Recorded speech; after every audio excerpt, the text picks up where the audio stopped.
Théo, c'est un plaisir de t'accueillir ici. Bah, c'est un plaisir pour moi aussi d'être là. Sauf qu'en vrai, je t'accueille pas vraiment. Ce qui est rigolo, c'est qu'on se retrouve tous les deux dans notre ancienne salle, parce que moi, du coup, j'ai changé d'établissement. Et toi, tu es ancien étudiant ici. Donc Tout là, à fait. on est dans le lycée Déodat de Sévrac, où Théo a été mon ancien étudiant. Donc maintenant, tu es diplômé de Chimie Paris. Ouais, c'est ça. Super. Et j'avais à cœur de t'inviter sur la chaîne pour qu'on puisse profiter un petit peu de ton expérience, maintenant que tu as beaucoup de recul et par rapport à la prépa et par rapport à l'école d'ingénieur et par rapport à ce que c'est qu'une école d'ingénieur chimiste. Et je précise pour ceux qui déboulent et qui voulaient une interview plus orientée, prépa, fin de lycée, etc., qu'on avait déjà fait ça, je crois que c'était il y a 3 ans. Ouais, Donc, c'est il y avait Pierre ici présent aussi, là, qui nous regarde dans le coin.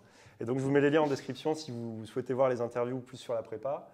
Et pour commencer, est-ce que tu peux nous raconter un petit peu ce que tu fais en ce moment? Actuellement, du coup, j'étais diplômé de Chimie Paris Tech et là, je suis en master 2 de Chimie et Sciences du Vivant entre l'université PSL et Sorbonne. Et du coup, pour l'instant, je suis en stage dans une équipe de recherche à l'ENS où je travaille sur faire des nanoparticules de polymères avec des complexes de platine à l'intérieur afin de faire des sortes de sondes pour poursuivre la concentration en oxygène dans des plantes. Excellent. Et c'est peut-être parti pour combien de temps là-dessus? Là, c'est 4 mois. Je finis dans à peu près un mois, le 31 janvier. Et ensuite, je chercherai un autre stage, toujours dans la chimie, à l'interface avec la biologie. Excellent. Je pense qu'on va en reparler tout à l'heure. Mm. Ce que je te propose de faire, c'est qu'on va essayer d'avoir une certaine chronologie, même si là j'ai envie de te poser plein de questions là-dessus, mais ce n'est pas l'objet de la vidéo. On va commencer par parler un tout petit peu de la prépa, un petit peu plus de l'école d'ingé et encore un petit peu plus, je pense, de ce qui se passe après, parce que je pense que c'est là-dessus que Théo il va vous apporter aussi des éclaircissements. J'espère que mes étudiants vont regarder cette vidéo. Et, Plus un point ODS. Ouais. Je vais vérifier. Non, la première chose que je voulais te demander, du coup, mettons que là, tu vois, les étudiants, ils sont en plein dans la préparation des concours. On est en décembre, qui est une période particulièrement difficile. Et toi, avec le recul que tu as, je voulais que tu donnes ton meilleur conseil. Pour les étudiants en SP actuellement? Pour les étudiants en SP ou même en sup, si tu veux, tu peux faire deux réponses. Ouais. Tu es libre. Déjà, profiter de ces vacances, parce que ça va être le dernier moment où on va être un peu au calme, un peu où on peut se reposer. Et après, c'est la dernière ligne droite, il faut s'accrocher. Et il faut travailler, pendant les prochaines vacances, du coup de février, travailler avec quelqu'un qui est à peu près de son niveau, une ou deux personnes max, où du coup on va pouvoir simuler et pas se challenger, mais vraiment s'encourager tous les deux. Et s'aider en faisant des DS, en faisant des annales, en reprenant certains cours. Mais là, c'est vraiment le moment où il faut se mettre à fond et se mettre dans l'optique des concours. Ok, donc toi tu dirais trouver déjà la bonne team. Ouais, c'est ça. Okay. Parce que ça t'aide vraiment à t'émuler. Perso, moi c'est ça, je suis allé partir en vacances avec Pierre, pas lui, mais un autre Pierre. Avec lui, t'aurais pas bossé. Du coup, avec Pierre, et on était tous les deux dans un chalet et on a travaillé pendant toutes les vacances en fait. Et ça nous a beaucoup aidé, c'était vraiment bien. Ouais, et ça a donné des résultats. Ouais. Est-ce que tu rognais sur le sommeil pour bosser plus ou est-ce que tu te dis je prends soin du sommeil? Non, pas trop. Je dormais pas beaucoup, du coup 6-7 heures, mais je rognais pas, je me disais pas, faut vraiment que je finisse et du coup je dormais pas. Je me disais là je m'arrête. Ouais. De toute façon, sinon tu perds en performance la journée. C'est ça, au final, t'es moins efficace, du coup tu essaies de plus de t'accrocher encore et tu es encore plus fatigué à la fin. C'est un cercle vicieux. Ouais. Malheureusement, tous les ans, il y en a qui tombent un peu dans ce piège-là. Mais... Toujours. Ok, cool. Bah écoutez, et au passage, ceux qui regardent la vidéo, s'il y en a qui ont des conseils, comme d'hab, l'espace de commentaires, c'est un espace d'échange. Donc, vous pouvez mettre des conseils. Et il y en a plein, encore une fois, dans les interviews que je vous ai mis à côté. Merci pour ça. Et maintenant, du coup, on va aller directement vers l'école. Ok. Vers l'école à Chimie Paris, parce que souvent, c'est difficile, déjà en tant que prof, et encore plus en tant qu'étudiant, c'est un peu opaque de voir qu'est-ce qu'on fait vraiment dans une école d'ingénieur. On va parler d'école d'ingénieur chimiste. Et j'aimerais bien, pour essayer de clarifier un petit peu ça, que tu nous dises... Tiens, c'est la récré. que tu nous dises, du coup, la sonnerie de Déodat, ça m'avait manqué. Ouais, mais pas ça. Ah, c'était pas ça votre sonnerie? Ah non, vraiment pas. Nous, c'était une sonnerie. On faisait dri. Ah bah, tu vois, c'est... Ouais. Je me suis demandé toute la journée ce que c'était. Du coup, est-ce que tu peux nous dire, alors, je sais que ça ne peut pas être exhaustif, mais un petit peu les enseignements que tu as eus, les points que tu as retrouvés en commun peut-être avec la prépa, les choses vraiment différentes peut-être qui ont chamboulé, tu vois, pour qu'un étudiant là de SP se dise, ok, ça va ressembler à ça, arrive à s'illustrer un peu mieux. En gros, ce qu'il y a de similaire avec la SP, c'est la chimie orga et la chimie en solution qu'on retrouve, mais à un niveau plus important parce que c'est qu'une une forme d'introduction, une introduction toute jolie, toute sympa et vraiment intéressante qu'on trouve en prépa. Mais vraiment, la chimie orga et la chimie de solution la poussent plus.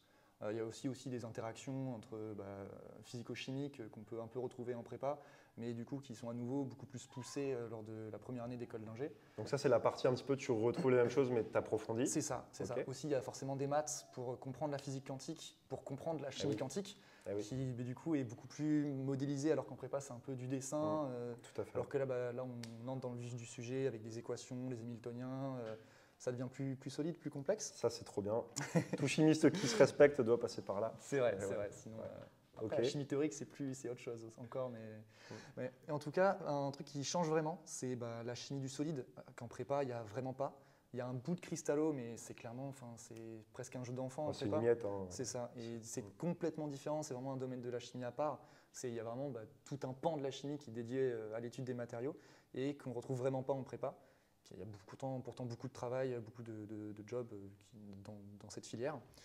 Et sinon, il y a de la biochimie, des polymères, mais qu'on retrouve un peu en prépa, mais évidemment, c'est très léger. Parfois qu'on ne retrouve même plus, comme tu l'as dit, pour les programmes. Ouais, la biochimie, ils la font sauter dans le nouveau programme, chose que je déplore lourdement.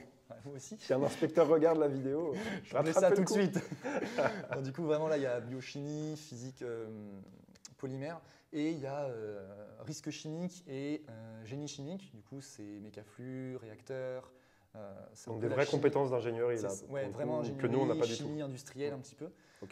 Et forcément, anglais, c'est nécessaire, et du management et de l'informatique maintenant. Informatique, informatique, sciences numériques et une partie management, économie forcément.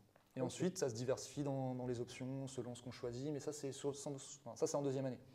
On se diversifie plus en deuxième année. Donc déjà, là, tout ce que tu as donné, ça donne une belle image de la première année. Et derrière, tu vas te spécialiser. Même de première année et dans le cas de Chimie Paris, du début de la deuxième année, du premier trimestre de la deuxième année. Et donc toi, comme spécialité, qu'est-ce que tu as pris? Moi, j'avais pris chimie analytique et du vivant. ABC, Analytical and Biological Chemistry. Du coup, c'était une partie de mon futur master, finalement, en fait. Et il y avait des cours de toxicologie, de biologie de base, plus d'informations sur la chimie biologique, sur la biochimie, et aussi des petits projets où on apprenait à faire de l'analyse, ce genre de choses.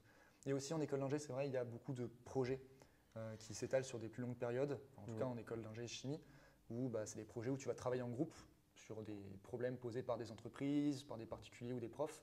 Du coup, soit de la recherche, soit tu as du management. Du coup, tu progresses un peu avec ces projets et tu apprends à travailler en équipe, à gérer des gens aussi, parce qu'on donne des rôles de chef de groupe pour aider, parce que finalement, en tant qu'ingénieur, tu deviens cadre, en fait, tu as le rôle de cadre. Du coup, ça, on pourra en parler juste après. Mais du coup, on développe pas mal tes compétences, que ce soit dans plein de domaines. Ah, donc, tu as une ouverture par rapport à la prépa qui est gigantesque, en fait. C'est-à-dire que tu gardes un petit socle de théorie que tu vas continuer d'approfondir et en même temps, tu t'ouvres sur plein d'autres choses. C'est ça, parce qu'en soi, quand on sort d'école, parfois, il y a des gens qui peuvent se demander qu'est-ce que tu as appris. Mais en fait, tu as appris à mettre en pratique tes compétences et tes connaissances, ton savoir-faire, et à t'adapter à diverses situations, à divers problèmes. Et vraiment, cette capacité de mettre en œuvre ce que tu sais faire. Par exemple, dans le cadre des associations, par exemple, je dis 2 fois par exemple, moi, je suis allé à Madagascar pendant un mois. Et dans le cadre de cet asso, c'était pour la solidarité internationale, on faisait des analyses microbiologiques, un peu chimiques, et une fois de retour à l'école, on mettait en pratique des connaissances qu'on pouvait acquérir en TP dans une vraie application, dans un vrai exemple réel. Et ça, c'était super intéressant de mettre en œuvre ces capacités. Et c'était une sorte de prémisse en fait, au stage qu'on peut avoir, où là, on entre vraiment dans le vif du sujet, dans ce qu'on fait vraiment en recherche, dans les laboratoires ou en entreprise. Et où, du coup, là, tu as un premier aperçu de ce que c'est vraiment un ingénieur chimiste, parce que c'est un métier multiple, en fait. Tu as plein de filières différentes selon ce que tu choisis, et un ingénieur va faire un travail complètement différent d'un autre, en fait. On nous a dit souvent qu'il n'y a pas un métier d'ingénieur chimiste, il y a autant de métiers que d'ingénieurs. C'est important ce que tu dis là, parce que c'est vrai que souvent, tu as plein de gens qui disent « Tiens, je veux être ingénieur informaticien. » Ça, c'est facile. Coucou Pierre. mais on ne se représente pas ce que c'est. Et en fait, comme tu le dis, c'est parce que c'est un métier, il y a tellement de possibilités. Oui, mais c'est ça. On se dit, il y a les cours, mais qu'est-ce qu'on fait finalement en application? Ça dépend vachement. Ouais, c'est passionnant. Alors avant, on va continuer après d'aller dans la chronologie, mais il y a une question que je voulais poser. Alors je prends un très gros risque en posant cette question, mais je veux quand même la poser. Est-ce que ce que tu as appris en prépa, ça te sert vraiment du coup par la suite? C'est-à-dire les connaissances brutes. Pour moi, les connaissances. L'ensemble de ce que tu as appris, c'est pas que les connaissances Bah, brutes. déjà, tu apprends à travailler, tu apprends à avoir de la rigueur et à être efficace. Et ça, tu le gardes toujours, je pense. Ouais. Et en fait, pour moi, tu as un socle de connaissances qui te permet d'aborder beaucoup plus sereinement ce que tu apprends en école d'ingé.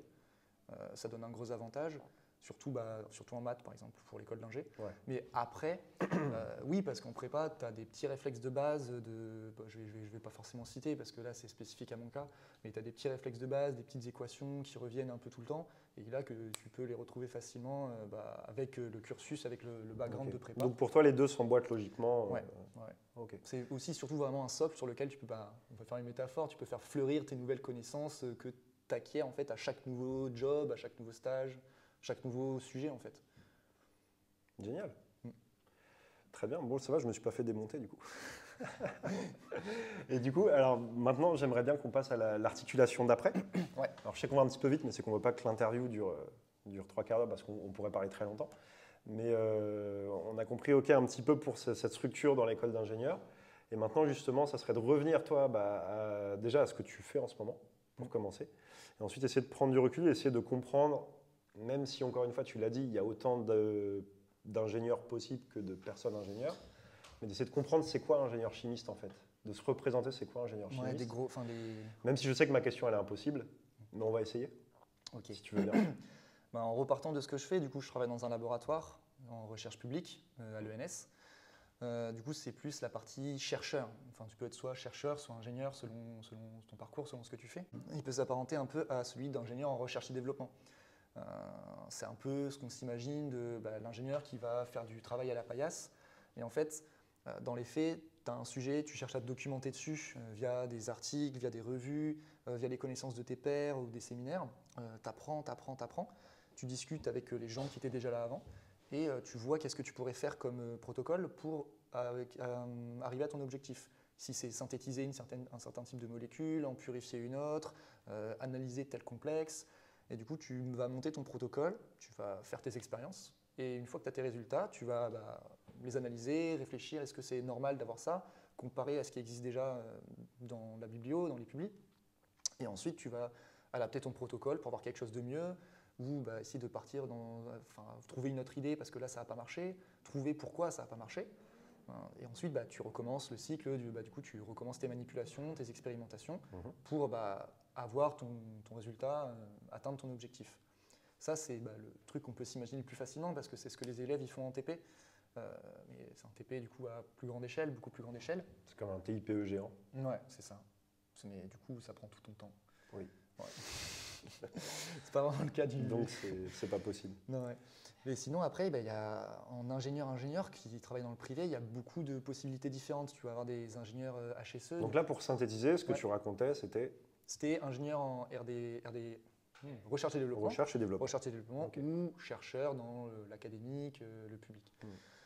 Sinon, tu as des ingénieurs de tout type et souvent, eux, ils peuvent moins travailler, en paillasse. Ils vont moins manipuler eux-mêmes parce qu'ils ont le grade de cadre, du coup, ils vont plus manager leur équipe, encadrer des techniciens ou voir des thésards ou des stagiaires et qui vont plus, eux, faire le travail à leur place parce qu'ils ont plus de responsabilités. Eux, ils vont plutôt designer le projet, le suivre de A à Z, mais ils peuvent en avoir plusieurs, par exemple. Tu peux avoir des ingénieurs du coup, qui vont travailler en usine, en industrie, qui vont suivre les lignes de production, encadrer les techniciens, manager les équipes. S'il y a des problèmes dans l'usine, ils vont aller les voir pour trouver des solutions pour les résoudre. On va leur donner les données et ils vont regarder, ils vont dire ok, c'est très bien, ou alors on va changer ce paramètre.